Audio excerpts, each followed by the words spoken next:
ನಮಸ್ಕಾರ, ನ್ಯೂಸ್ 26 ಗೆ ಸ್ವಾಗತ.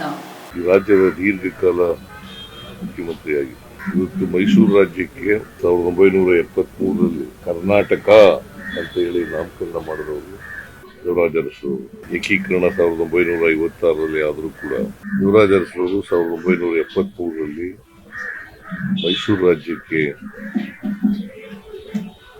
ಅಖಂಡ ಕರ್ನಾಟಕಕ್ಕೆ ಕರ್ನಾಟಕ ಅಂತೇಳಿ ನಾಮಕರಣ ಮಾಡಿದ್ರು. ಅಂತ ಮುತ್ಸದ್ದಿ ರಾಜಕಾರಣಿಯನ್ನ, ಜನಪರವಾದಂತ ಕಾಳಜಿ ಇದ್ದಂತ ರಾಜಕಾರಣಿಯನ್ನ, ಸಾಮಾಜಿಕ ನ್ಯಾಯದ ಪರವಾಗಿ ಬದ್ಧತೆ ಇದ್ದಂತ ರಾಜಕಾರಣಿಯನ್ನ ಇವತ್ತು ಸರ್ಕಾರ ಸ್ಮರಿಸ್ಕೊಳ್ತಕ್ಕಂಥ ಕೆಲಸ. ನಾನು ಸರ್ಕಾರದ ಪರವಾಗಿ ಅವರ ಆತ್ಮಕ್ಕೆ ಚಿರಶಾಂತಿ ದೊರಕಲಿ ಅಂತೇಳಿ ಪ್ರಾರ್ಥನೆ ಮಾಡಿ, ಅವರು ಮಾಡಿದಂಥ ಕೆಲಸಗಳು ನಮಗೆ ಸ್ಫೂರ್ತಿ ಮತ್ತು ಪ್ರೇರಣೆ. ನಮ್ಮ ಸರ್ಕಾರನೂ ಕೂಡ ಅವರಿಂದ ಸ್ಫೂರ್ತಿ ಪಡೆದು ಸಾಮಾಜಿಕ ನ್ಯಾಯದ ಕಡೆಗೆ ದುಡುವಾದಂಥ ರೀತಿಯನ್ನು ಇಟ್ಟಿದ್ದೇವೆ. ಅದೇ ನಾವು ಸಲ್ಲಿಸ್ತಕ್ಕಂಥ ಗೌರವ ಮಾತುಗಳು. ಇದಾಗಿತ್ತು ಈ ಹೊತ್ತಿನ ವಿಶೇಷ.